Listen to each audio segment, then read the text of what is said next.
Amados irmãos, por gentileza, abram comigo no livro de Filemão. Abram comigo no livro de Filemão. Louvado seja o nome do Senhor Jesus. Como o Senhor é bom. Nós começamos esta semana, a semana de comemoração da Bíblia. Iniciamos esta semana, a semana de comemoração, de louvor, de engrandecimento, de gratidão ao Senhor por nos ter dado a sua palavra. Iniciamos este culto cantando o hino. Santa Bíblia para mim, és o meu tesouro, sim. E foi lindo, foi maravilhoso. E agora eu quero trazer os irmãos para o livro de Filemão. Nós agora não vamos andar mais, nós vamos nos assentar, nós vamos ouvir a palavra do Senhor, e nós vamos agora para Filemão. Nós vamos agora para Filemão. Eu sei que já escutamos, pastor da igreja de Palmas, ele nos trouxe uma mensagem muito bonita em Filemão. Mas é interessante como este livro, esta semana e semana passada e retrasada, porque antes dos áudios irem para os irmãos, nós ouvimos os áudios, aí escutamos uma vez, duas vezes, três vezes, aí verificamos, porque às vezes tem um cachorro latindo, uma britadeira do lado, tadinho do pastor. O passarinho não tem problema, tá todo mundo louvando a Deus mesmo. Mas aí às vezes a gente pede, pastor, grava de novo. Fora a época que a gente está meio gripado e sai espirro no meio dos áudios. É uma benção, e a gente pede para gravar de novo. Mas desde o dia em que ouvi Filemão, pelo nosso amado pastor de Palmas, no Tocantins, e é uma igreja que está nascendo, crescendo, evoluindo, e o Senhor terá misericórdia. O Senhor me tocou muito. Eu nunca tinha estudado a fundo Filemão. Sempre estudei, sempre li bons livros. Tive já 2 únicas pregações do papai durante seu ministério inteiro sobre Filemão. Ele só pregou 2 vezes nessa carta. E estudando essa carta, obrigado, meu amado irmão, eu tive uma alegria muito grande. E fui a alguns autores e exegetas da palavra de Deus, e me chamou muita atenção quando Martim Lutero disse que aqui estaria a grande pérola do apóstolo Paulo. Interessante isso. Isso me chamou a atenção. Isso cravou no meu coração uma vontade um pouco maior de ler, entender, discernir, aprender o livro de Filemão. E sabe que é verdade? Aqui está a pérola das epístolas do apóstolo Paulo.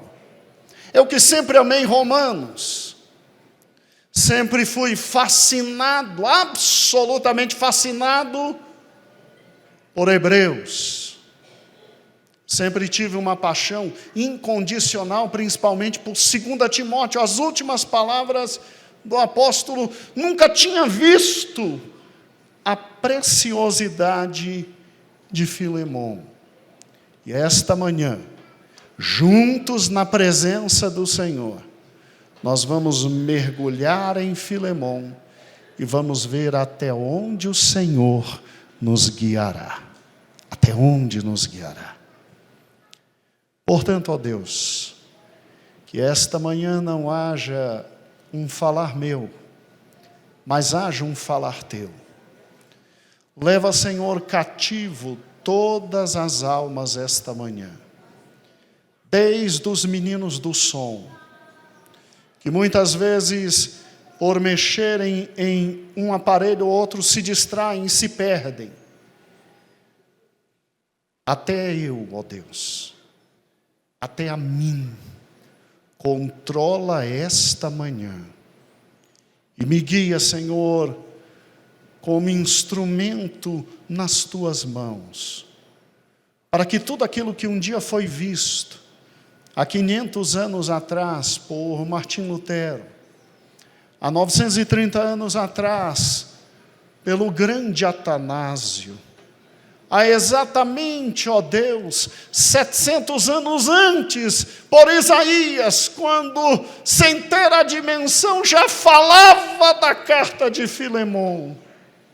700 anos antes de ti, ó Cristo. Que esta manhã o teu Espírito nos envolva e nos faça ver a preciosa palavra. Louvado, pois, seja o teu nome, para todos sempre. Amém. Você sabia que 700 anos antes, Isaías falava de Filemão e desta carta?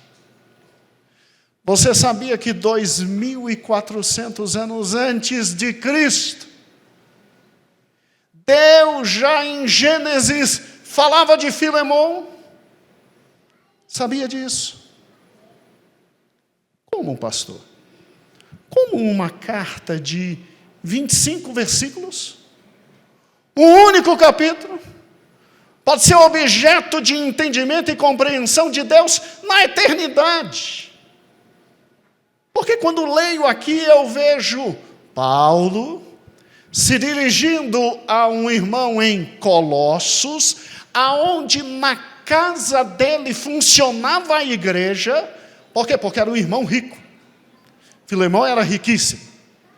Deus, desde o Velho Testamento, salva gente rica.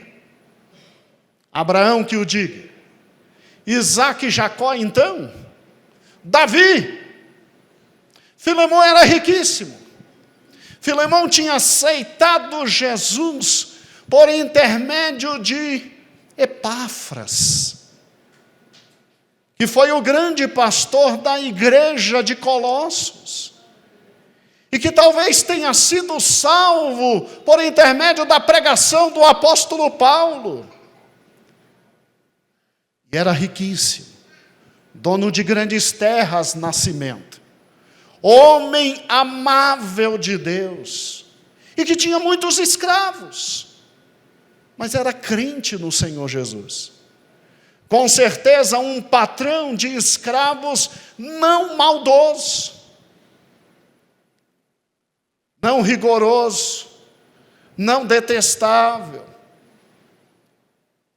riquíssimo ao ponto de ter na sua casa uma das maiores igrejas do Novo Testamento. A igreja em Colossos era grande, era forte, era ordeira. Era uma igreja que o seu pastor Epáfras podia largar absolutamente tudo por amor a Paulo, para servir Paulo na prisão, e tinha condições de deixar o filho de Filemão como pastor na igreja. Era uma igreja estruturada. Paulo nunca lá esteve. Paulo não teve condições de alcançar esta igreja, mas era uma igreja tão fundamentada, que o apóstolo Paulo escreve o maior tratado de cristologia, doutrina de Cristo, quando escreve Colossenses. E como foi maravilhoso cada um dos estudos feitos pela pastora Socorro, na época, seu auxiliar na igreja, e agora pastor ali na cidade ocidental. Nós gravamos no coração cada uma das palavras de vocês, meus amados irmãos, que nos abençoaram com os estudos diários de Paulo aos Colossenses. Epáfras larga tudo Mas só largou tudo porque tinha um menino à altura, filho de Filemão. Deixa na igreja e vai cuidar do velhinho, o apóstolo Paulo. Vai ficar com ele na prisão. Por quê? Porque Paulo pode estar precisando. Porque Paulo pode estar necessitando. E olha que com Paulo já tinha uma gangue inteira. Já tinha Lucas, o amado médico. Já tinha Demas, que quando Paulo foi preso definitivamente e ia morrer, o abandonou por amor ao mundo. Mas tinha Epáfras ali do lado, que não abandonava, que não deixava, que estava junto, que teve a coragem de sair de uma igreja próspera em Colossos para ficar ao lado do seu pai na fé, o apóstolo Paulo. E adivinha quem está na prisão com Paulo? Um escravo que fugiu. Adivinha de quem? Do amado irmão Filemão. Incrível, irmãos, incrível. Não há coincidências. A providência. A providência. Fátima, um menino chamado Onésimo, foge da casa de Filemão. Vai parar onde? Roma. Todos os caminhos levavam a Roma. Sim! O Império Romano tinha construído estradas extraordinárias. E todos os caminhos levavam a Roma. Sonho de Onésimo. Vou para Roma. Me misturo com a multidão. E numa cidade de mais de 5 milhões de habitantes. Alguns autores dizem isso. Eu acho loucura. Eu acho que Roma, na época do apogeu do seu império, Ivan, tinha no máximo 1 milhão de habitantes. Mas convenhamos, Ivan, sem Facebook, sem Instagram, sem WhatsApp. Mas ninguém pegaria quem? Onésimo. Não tinha como tirar uma foto, Leite, e mandar para Filemão, quem está em Roma, no botequim tal, tomando talvez aquilo que desça redondo e leva até o inferno. Não tinha como. Não tinha WhatsApp. Mas um escravo era facilmente reconhecido. Um escravo tinha um sovelo na ovelha, como marca de humilhação. Onésimo tinha arrancado o brinco, mas o buraco fica. Aí, lei, que é simples. Ué, quem é aquele cara? Olha a orelhinha dele. Isso é escravo fujão. Porque a roupa dele não é roupa de homem liberto. Porque o escravo, segundo o Império Romano, que conseguisse muito dinheiro, conseguia a libertação. Peraí, a roupa dele não é de liberto. Aí é o soldado romano que não tinha o que fazer na vida. Não tinha mais guerras. O mundo estava aos meus pés. O que eu vou fazer? Encher a paciência dos outros. Porque eu tenho o escudo romano, a adaga romana, eu tenho um poder romano. E como é bom ter poder. Vem cá, guri. Tu é escravo? Sou não. Tu é escravo. Vamos para a delegacia, puxar a tua folha penal. Prova que não é escravo. Era assim no Império Romano. Prova que não é escravo. Mas como você sabe que eu sou escravo? Tua orelha, guri, tua orelha. Não adianta tirar, não. Tua orelha te condena, animalzinho. Tua orelha, tu é escravo. Vem cá. Mostra o documento que você é homem livre. Aí Onésio chora, se arrebenta. Eu sou escravo, fugi. Parabéns. Prisão. Vai deixar escravo livre? Prisão. E nós vamos dar um jeito de comunicar com teu patrão vir pegar. Porque você está trazendo, pelo amor de Deus, prejuízo. Quem ele encontra na prisão? Quem ele encontra na prisão? Quem está na prisão? Adivinha quem? O apóstolo o quê? Paulo. E o menino ouve o apóstolo Paulo.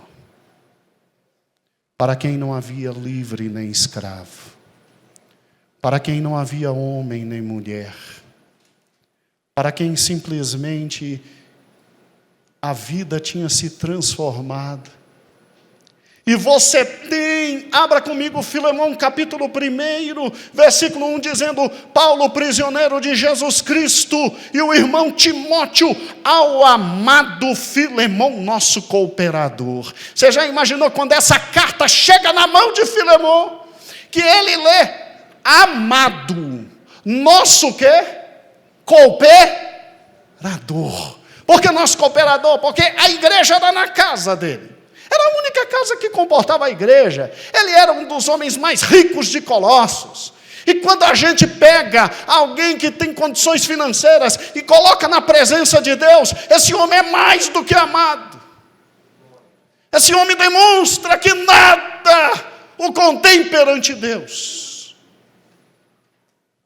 A pergunta que alguns historiadores fazem é: se é tão amado, se é tão correto, que é tão fantástico, porque tinha escravos? Se é tão justo um homem desse? Você sabia que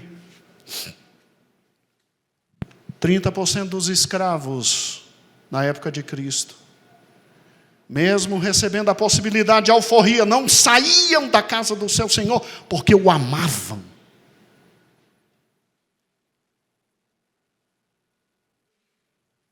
Sabia disso?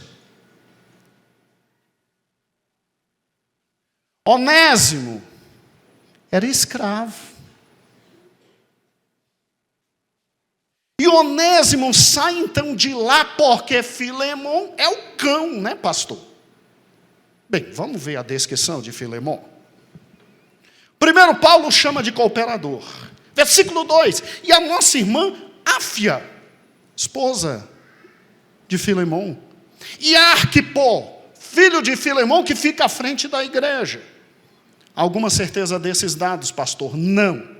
Isso aqui é história da tradição. Isso aqui os irmãos do Novo Testamento contaram para os seus filhos, e os seus filhos para os seus netos, e os seus netos para os seus bisnetos. E essa história, que esses personagens aqui são familiares, chegou até nós, e nós confiamos na tradição.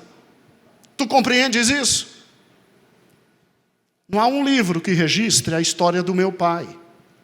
Mas cada um de nós conta a história do pastor dessa igreja para o outro. E talvez, se Jesus não voltar, daqui a 200 anos, quando essa igreja estiver completando 250 anos, a gente diga: a tradição diz isso. Então olhe para cá. Se crê que Áfia era esposa de quem? Filemão. E Arquipo, filho de Filemão, que ficou no lugar do pastor de Colossos. Porque Arquipo é chamado de companheiro. E o grego aqui para companheiro significa pastor. Está atrelado àquele que pastoreia a igreja. E a igreja que está em tua casa. Que homem maravilhoso. É um homem riquíssimo. E que diz: meus bens estão para o Senhor Deus Todo-Poderoso. Minha casa funciona uma igreja. Na minha casa funcionará a graça de Deus, a bênção de Deus, a riqueza de Deus, a palavra de Deus vai ser manifesta aqui. E aí Paulo no versículo 3 diz: graça a vós e paz da parte de Deus, nosso Senhor. Aí Paulo vem falando de Onésimo: graças dou, versículo 4, ao meu Deus, lembrando-me sempre de ti nas minhas orações, ouvindo o teu amor e a fé que tens para com o Senhor Jesus e para todos os santos, para que a comunhão da tua fé seja eficaz no conhecimento de todo o bem que há em vós por causa de Cristo. Tive grande gozo e consolação do teu amor, porque por ti, ó irmão, o coração dos santos foi reanimado. Diz que um homem desse maltrata seus escravos. Aqui quem está descrevendo é o apóstolo Paulo, que não tem medo de falar da personalidade.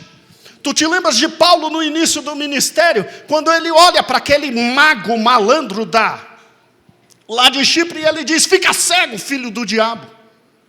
Aqui está um homem que não teme chamar de diabo o diabo, e de chamar de filho quem filho do diabo era. Tu te lembras de Paulo que disse: olha, Demas me abandonou e amou o mundo. O latroeiro, Alexandre, esse eu já entreguei ao diabo, porque me fez muitos males. Tu achas que um homem como esse falaria de Filemão, se Filemão não tivesse esta fé, este amor, esta graça, e mais do que tudo, ainda era aquele companheiro que quando a galera, como diz a rapaziada, estava com a cabeça embaixo, ele ia e ainda animava. Sabe aquele irmão que a gente tem que ter do lado porque nos faz rir? Normalmente eles são um pouquinho mais gordinhos e tal, não quero descrever os outros. E que nos traz felicidade. Filemão, além de ser um homem espiritual, cheio do Espírito, da graça de ter toda a família e etc. E a casa, ele ainda levantava a moral dos irmãos, ainda enchia de felicidade. Me diz que um homem desse por Cristo maltratava seus escravos.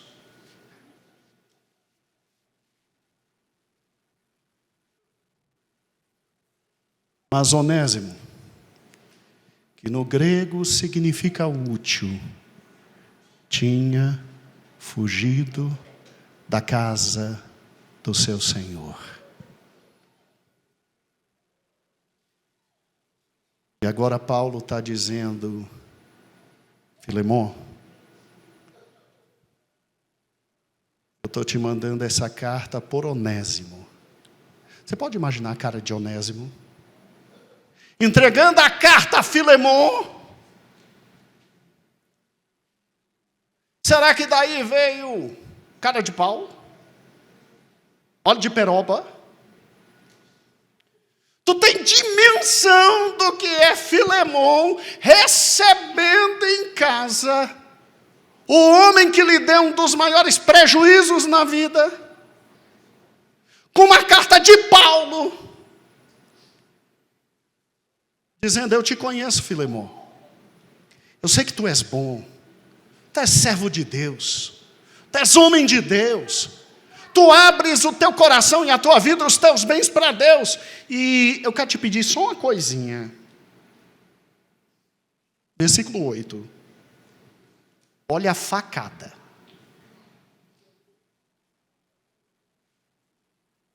Olha a facada.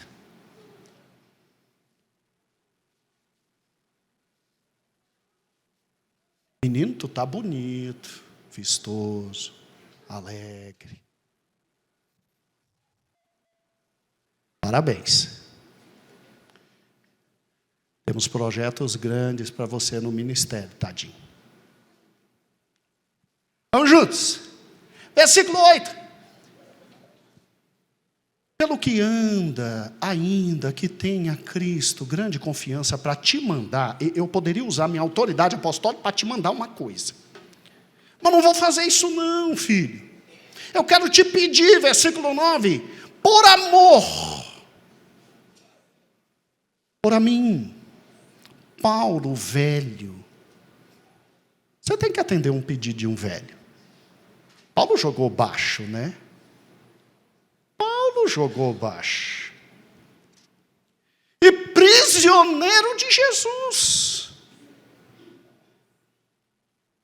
Peço-te por meu filho Onésimo, que gerei nas minhas prisões. Quem está te entregando a carta é meu filho, que eu gerei nas... E Paulo faz um trocadilho, que na língua portuguesa é muito bonito, Heloís. Versículo 11. E que no grego também é muito bonito. O qual no outro tempo te foi inútil, mas agora, a ti e a mim, é muito útil. O nome Onésimo significa útil. E ele usa aqui onésimo e enésimo, útil e inútil. Dizendo, antes ele era inútil, agora ele é útil. Não só para ti como para mim. E tem o seguinte, eu queria tomar ele de você. Paulo é muito esperto.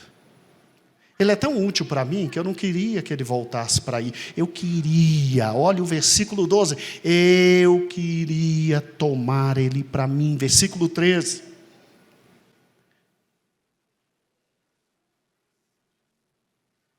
Tu recebe como ao meu coração. É meu coração que está indo aí. Eu amo esse menino. Esse menino é de uma utilidade extraordinária. É meu coração que está indo aí. Recebe meu coração. Agora, fica a teu critério. Quer ficar com ele, fica. Mas eu queria ele de volta. Porque ele é útil. Olha o 13. Eu bem o quisera conservar comigo, para que por ti me servisse nas prisões do Evangelho. Mas eu não vou tomar uma decisão sem te consultar, que és o dono dele. Olha o versículo 14. Mas nada quis fazer sem o teu parecer, para que o teu benefício não fosse como por força, mas voluntário. Versículo 15. Por bem, pode ser que ele tenha se separado de ti por algum tempo, e o que retivesses para sempre, não como servo, mas como ainda servo, como irmão amado, particularmente de mim, na carne do Senhor. Assim, pois, se me tens por companheiro, recebe-o como a mim mesmo. E se ele te fez algum dano, põe na minha conta. Sabe por quê, Onésimo? Porque eu, Paulo, de minha própria mãe, escrevo isto aqui, mesmo tendo problema de vista que tenho e quase não enxergo, é com minha mão que eu escrevo. E eu te garanto, versículo 19, eu te pagarei. Eu te pagarei. Versículo 20, sim, e eu me regozijarei de ti no Senhor. Faz isso por mim. Aí aqui é o tiro mortal. Aqui Paulo foi mais baixo do que tudo. Aqui, reanima o meu coração no Senhor. Reanima o meu coração no Senhor. Ou seja, perdoa e manda de volta. Recebe bem. E beija e abraça como o meu irmão, e teu filho, e teu irmão. E manda de volta, reanima meu coração. Quem negaria um pedido do apóstolo Paulo? Ó, irmãos, aqui nós temos o amor de Deus. O livro de Filemão entra no texto sagrado Não porque era uma carta particular de Paulo a Filemon, mas porque ele é uma síntese intensa e maravilhosa do amor de Deus por todos nós. Filemon é uma síntese de toda a palavra de Deus. Se não, vejamos rapidamente.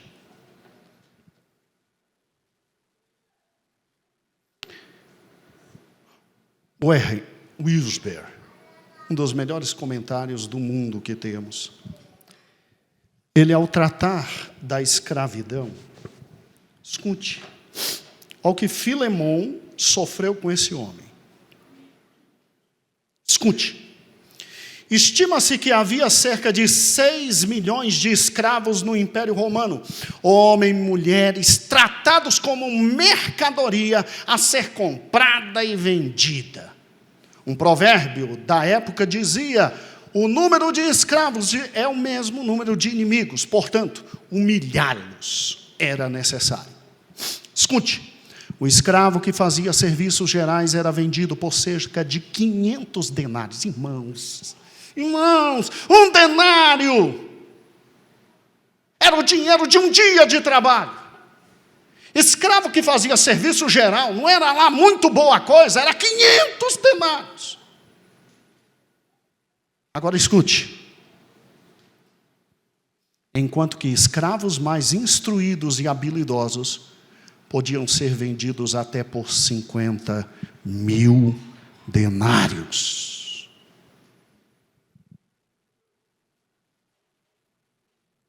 Quem era Onésimo?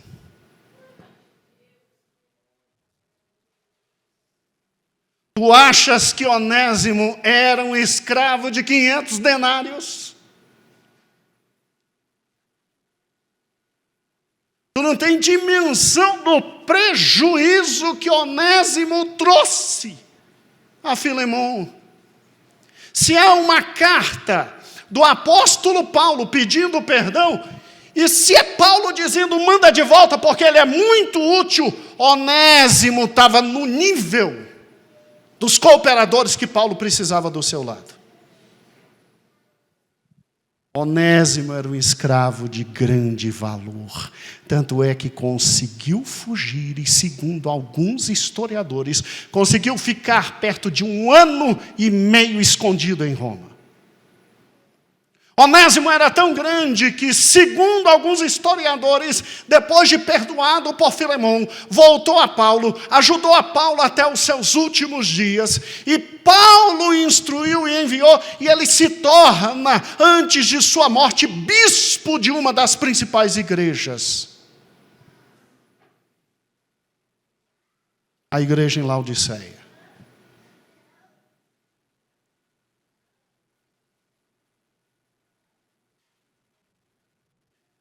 Amados irmãos, Filemon não traz para mim e para você uma história sobre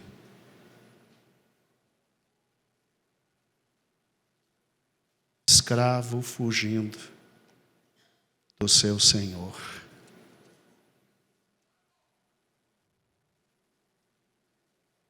Filemon traz algo mais profundo. Filemon trata do maior problema da humanidade, o problema da ingratidão.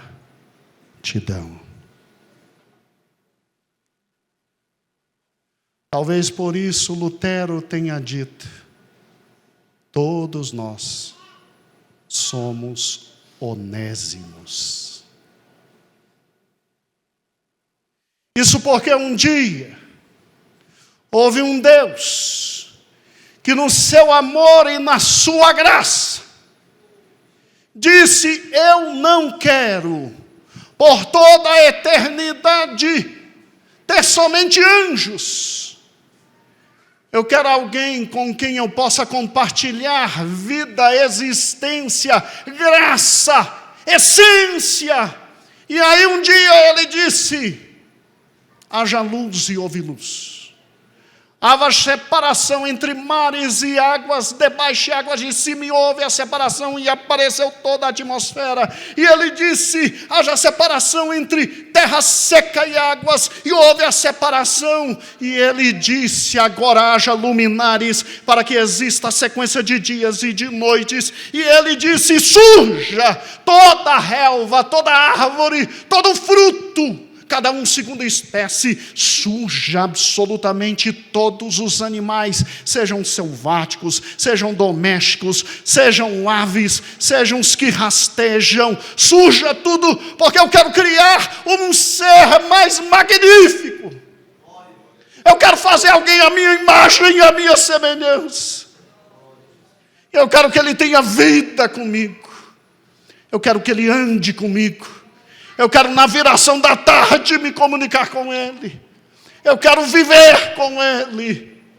E Pai, Filho e Espírito Santo disseram, façamos o homem à nossa imagem e à nossa semelhança, e macho e fêmea os fez. Colocá-lo aonde? Vamos colocar no que há de melhor no universo. Um jardim brota, com muita água, com muito ouro, com muita pedra preciosa, com muita graça, com muita vida. E Deus os coloca ali para lavrar e cultivar. Não obstante isso, o homem de forma ingrata joga absolutamente tudo no lixo.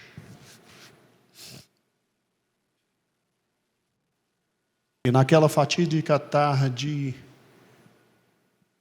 vem o Senhor Jesus e pergunta, Adão, onde estás?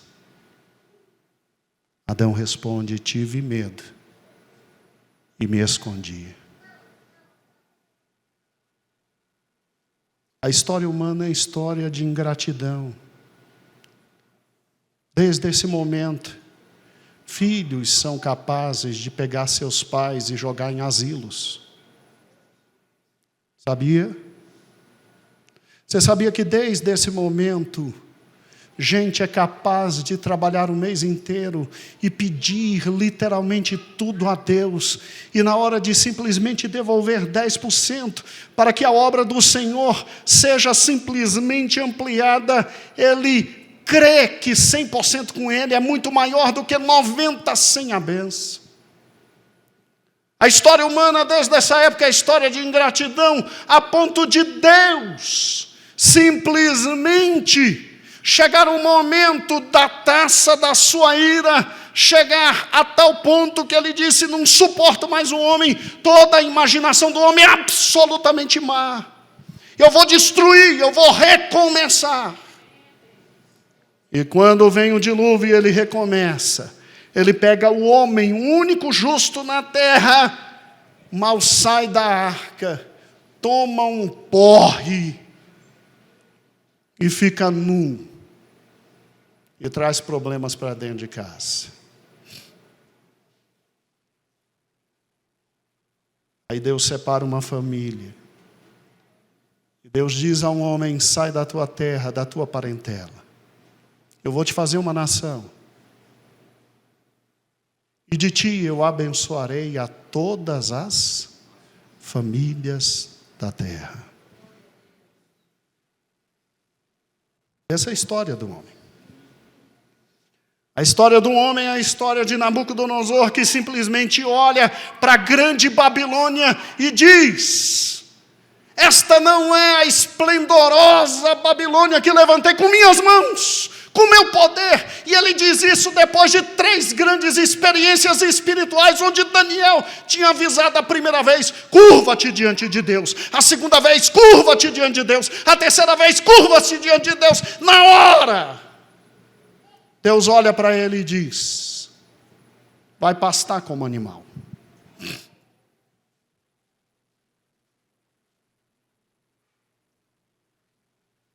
Mas nós somos assim.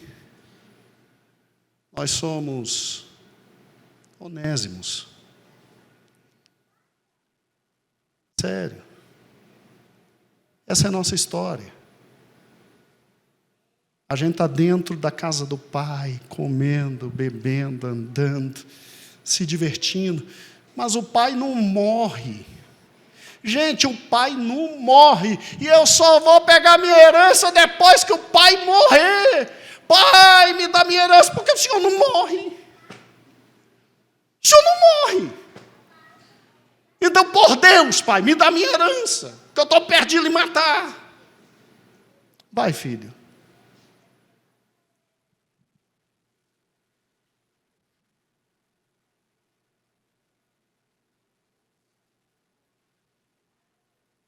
Nós somos capazes de olhar para a esposa a quem um dia dissemos: és minha mulher até o final da vida. Dizer, não te quero mais. Nós somos isso. A Bíblia chega ao absurdo de dizer, se uma mãe esquecer o filho que a alimenta, isso é o auge do absurdo. Sério.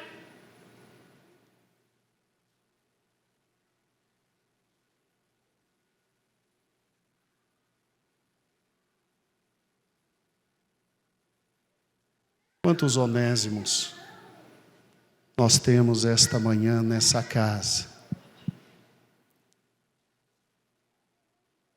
Parabéns. Mais um está te falando essa manhã.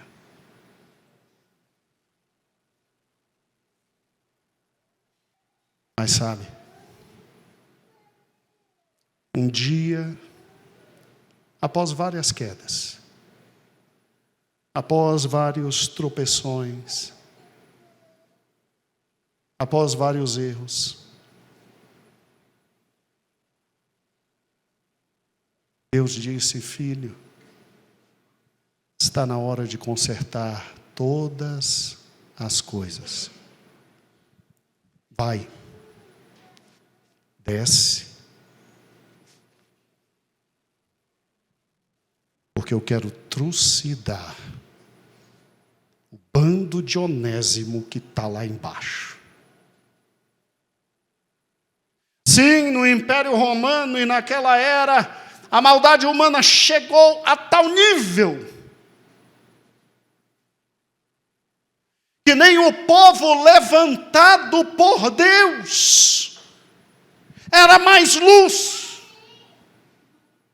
Desce, filho, porque eu tenho que matar alguém, eu tenho que acabar com alguém, a minha ira tem que ser derramada sobre alguém, e ninguém suporta a não ser você.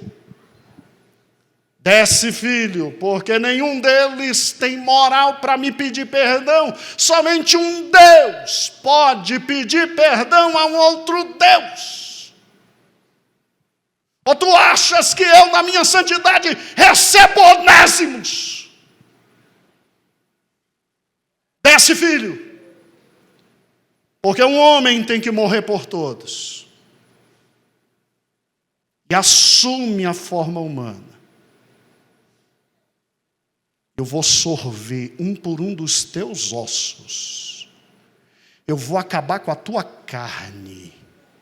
Eu vou moer-te por amor a eles. Desce, filho.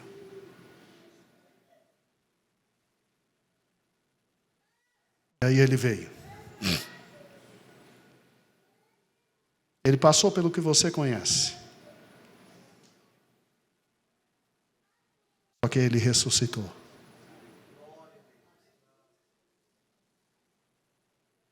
Ele entra no céu. Ele entra com o sangue da nova aliança, derramado uma vez por todas, e apresenta ao Pai o sangue da nova aliança.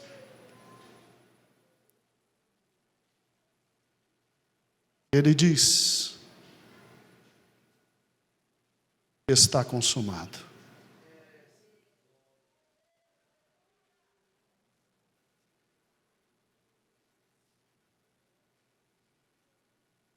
E o que ele faz? Ele volta a nós. E ele diz: não tenha medo. Volta. Não tenha medo do teu encontro com Filemon, Onésimo.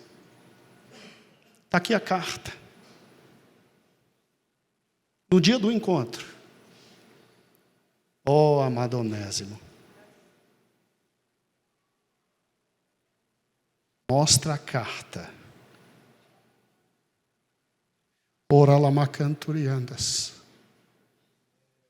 Mostra a carta. E se Filemon quiser te cobrar algo, diz que está pago. Tetelestai.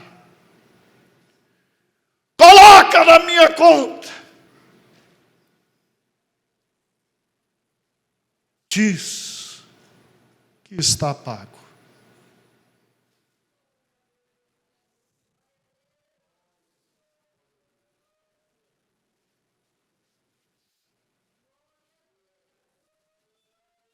Ora la macanturi, será la maturiandas.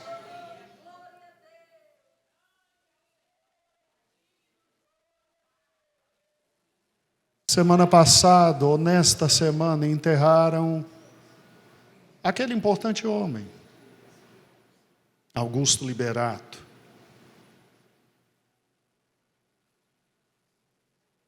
Você e eu seremos enterrados. Fique tranquilo. Você e eu vamos encarar Filemon, querido Onésimo. Sabia?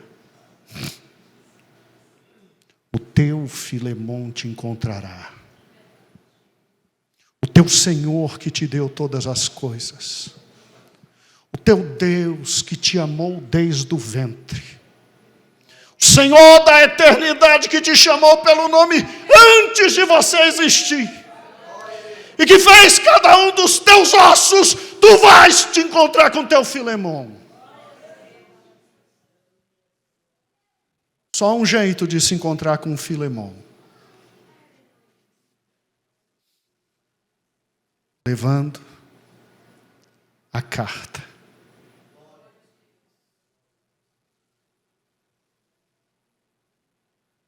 Porque Paulo, uma figura de Cristo. Rera lamacanturi, sera lamaturiandas. Ele na cruz assume todas as nossas iniquidades. E na cruz ele joga sobre nós a sua justiça. E pela fé fomos justificados. Não por obras, que Onésimo tenha a falar a Filemon essa manhã. Diz para mim, porque o grande Filemon olha para mim, para ti e diz: tuas melhores obras de justiça não passam de trapos de imundície.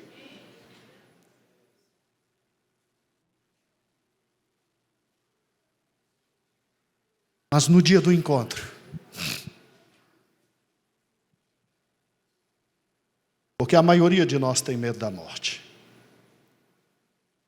A maioria de nós não sabe o que vai acontecer. E eu vou te descrever agora passo a passo que vai te acontecer. Primeiro, teu espírito sai do corpo. E tu tens consciência completa. Teu espírito imediatamente vai a Deus. É o dia do encontro de Onésimo com Filemon. Rera lamacanturiandas. Rimisera lamacanturimaias. Naquele dia, alguns chegarão sem a carta.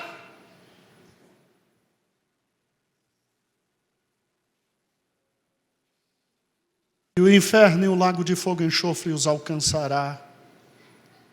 Mas eu vou dizer o que vai acontecer comigo e contigo. Trêmulos, quase mortos, ofegantes, quase cegos em razão da visão do que é o verdadeiro Filemon, o Deus de toda glória, o Deus de toda graça, o Senhor cujos olhos não se pode olhar, o Senhor cujo máximo se vê são os latões dos seus pés.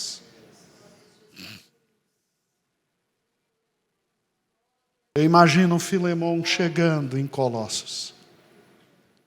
Eu imagino Filemon vomitando ao entrar na cidade. Eu imagino Filemon, não, Onésimo. Eu imagino Onésimo chegando na rua de onde estava a casa que era a igreja. Eu imagino Onésimo indo e voltando e se ajoelhando e dizendo: Deus. E dizendo: Paulo. Deus e Paulo. Eu vou.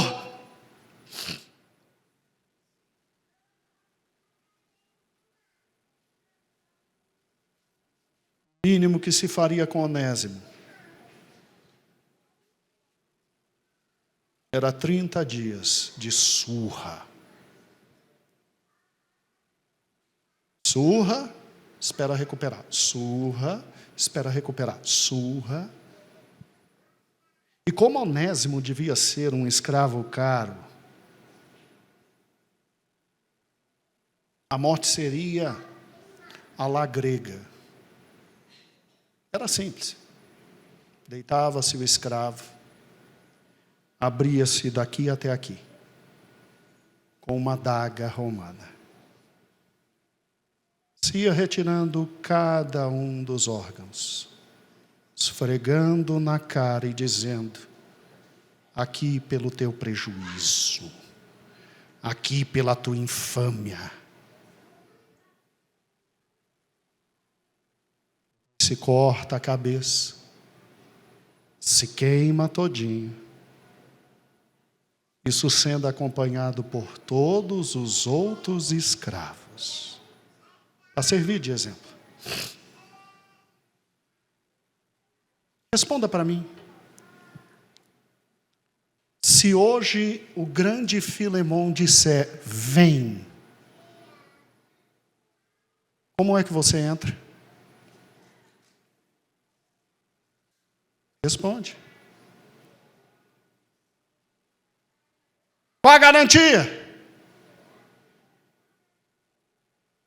Eu quero te lembrar que a fé é o firme fundamento das coisas que não vemos, mas das coisas que esperamos. Ele disse que está pago, está pago. Ele disse que eu fui perdoado, eu fui perdoado. Ele disse que há um céu me esperando, há um céu me esperando. Ele disse que há uma coroa de vida, de vitória e de justiça me aguardando. Então há uma coroa. Eu vou chegar.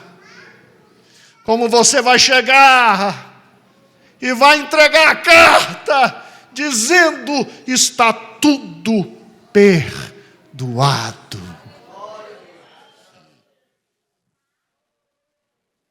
É isso que vai acontecer.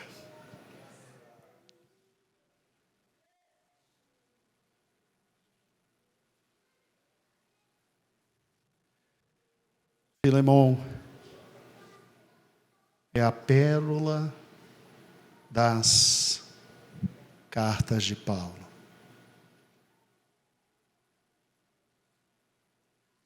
Não foi à toa que quando a igreja já reconhecia a carta de Paulo a Filemon, não como uma carta de um apóstolo que pede perdão por um escravo, mas uma carta lida em todas as igrejas e reconhecida no cânon sagrado.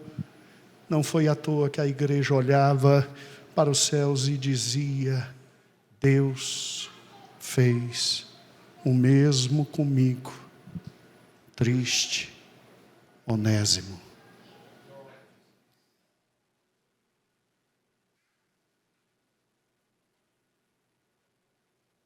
Amados irmãos,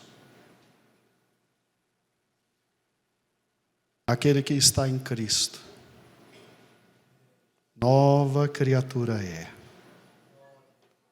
Todas as coisas velhas já passaram e eis que tudo se fez absolutamente novo.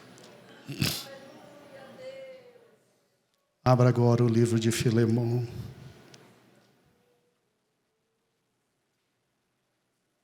Oh Deus, Deus Altíssimo.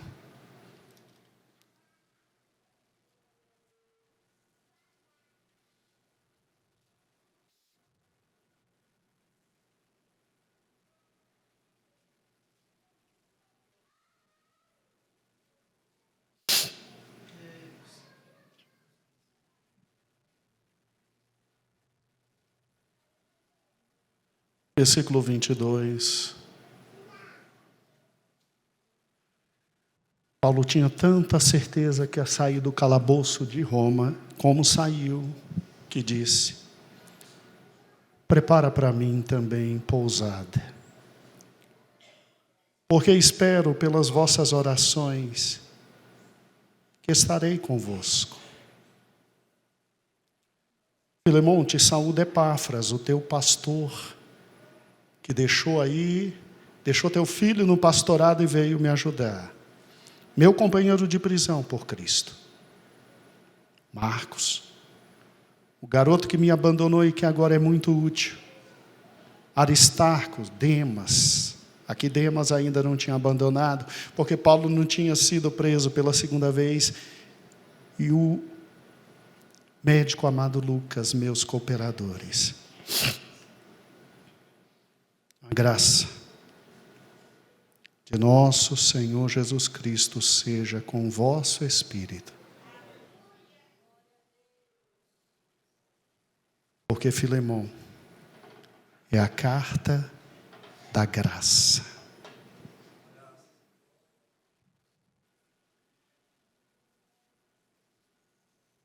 Filemão está em Gênesis 3:15.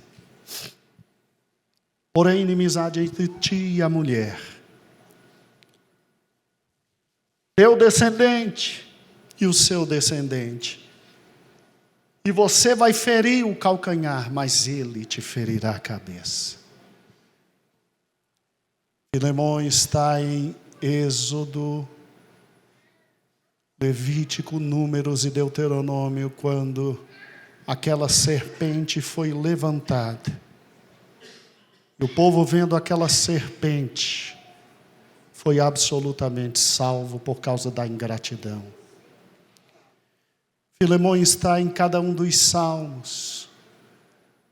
Quando se diz: o Senhor é meu pastor, nada me faltará. E quando chegando ao final dos salmos se diz que Ele nos conduz até a vida eterna.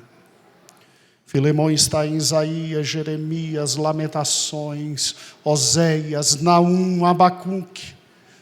Quando diz: um filho se nos deu, principado está nos seus ombros, e que ele foi simplesmente levado como ovelha muda e se calou. Filemão está em Zacarias, quando diz que o reino estaria eternamente em suas mãos.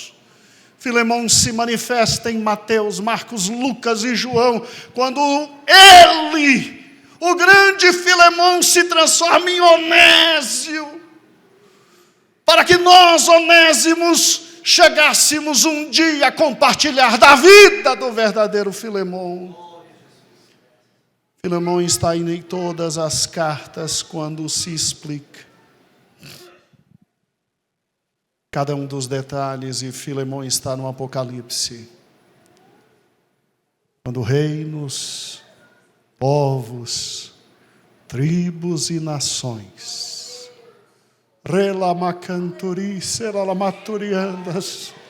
se ajoelharão diante dele,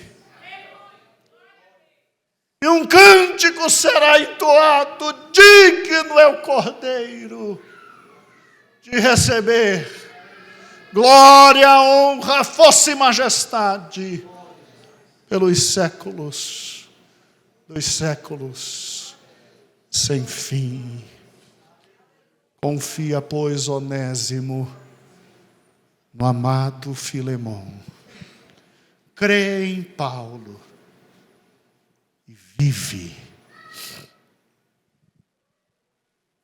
Tem um hino de Filemão na harpa cristã, já ouviu?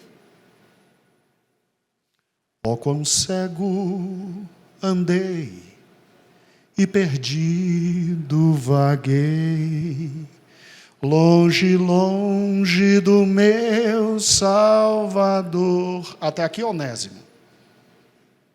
Aí vem Paulo. Mas do céu ele desceu, seu sangue verteu, para salvar um tão pobre pecador.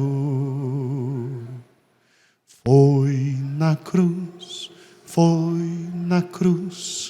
onde um dia eu vi meus pecados castigados em Jesus. Foi ali, pela fé, que meus olhos abri, e agora me alegro em sua luz.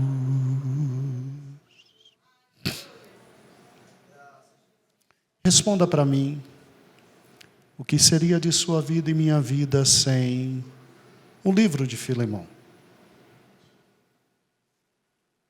que seria da minha vida e da sua vida sem Gênesis, Êxodo, Números, Levítico e Deuteronômio?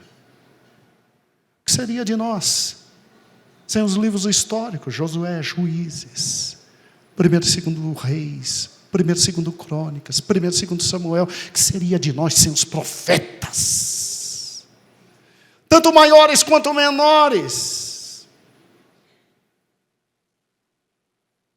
O que seria de nós sem Mateus, Marcos, Lucas e João?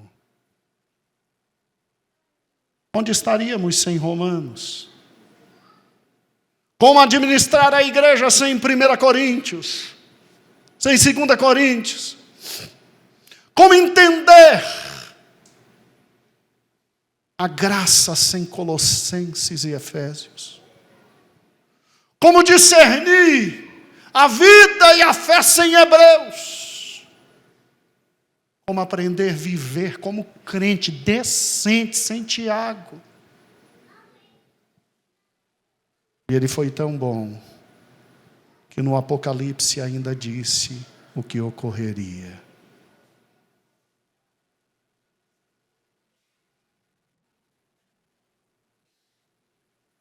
Que Deus te abençoe.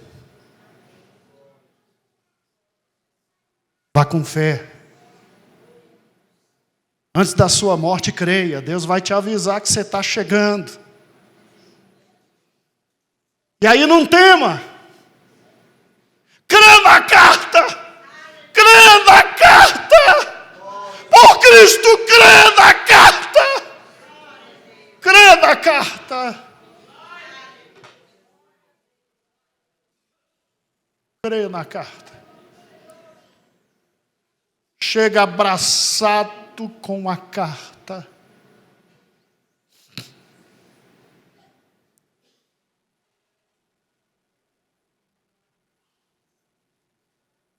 Vive a vida eterna.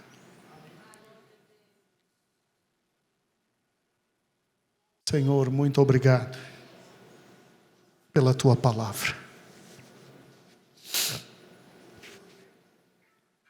Obrigado porque de maneira alguma tu confias em nós. Que bênção. De maneira alguma tu confias na nossa memória. Tu nos destes um livro.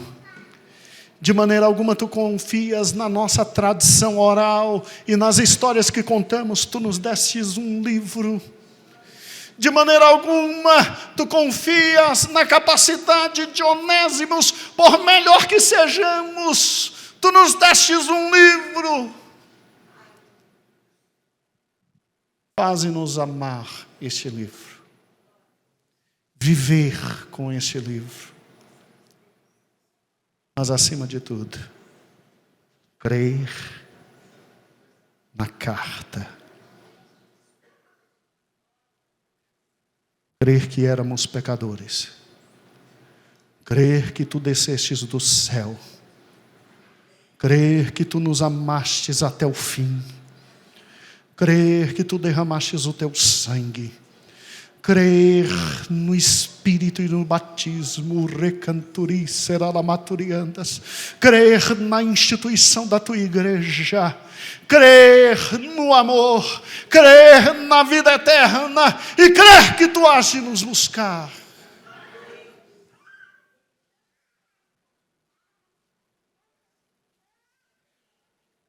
Obrigado porque tu transformas onésimos em irmãos úteis a ti. Obrigado. Obrigado.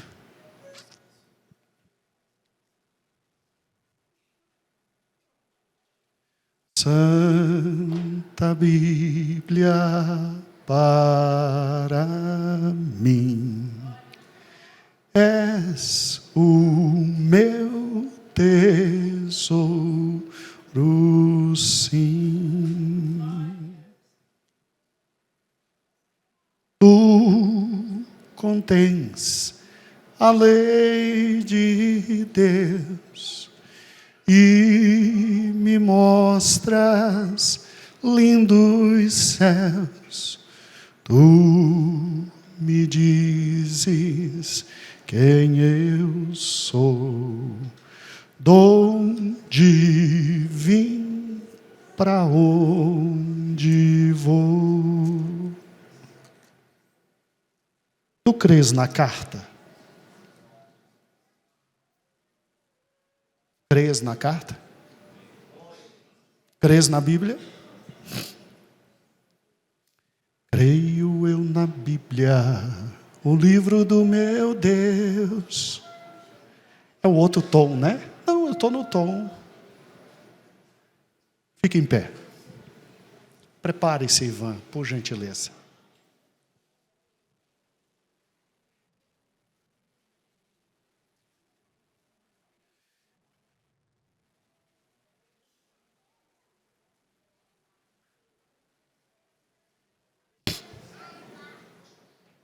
Milton, vem cá. Milton não, estou chamando o pai pelo filho, não é? Não é Zé Milton. É o filho dele que eu esqueci o nome agora, é Márcio. Vem cá, Márcio. Traz ali o pão, vamos consagrar.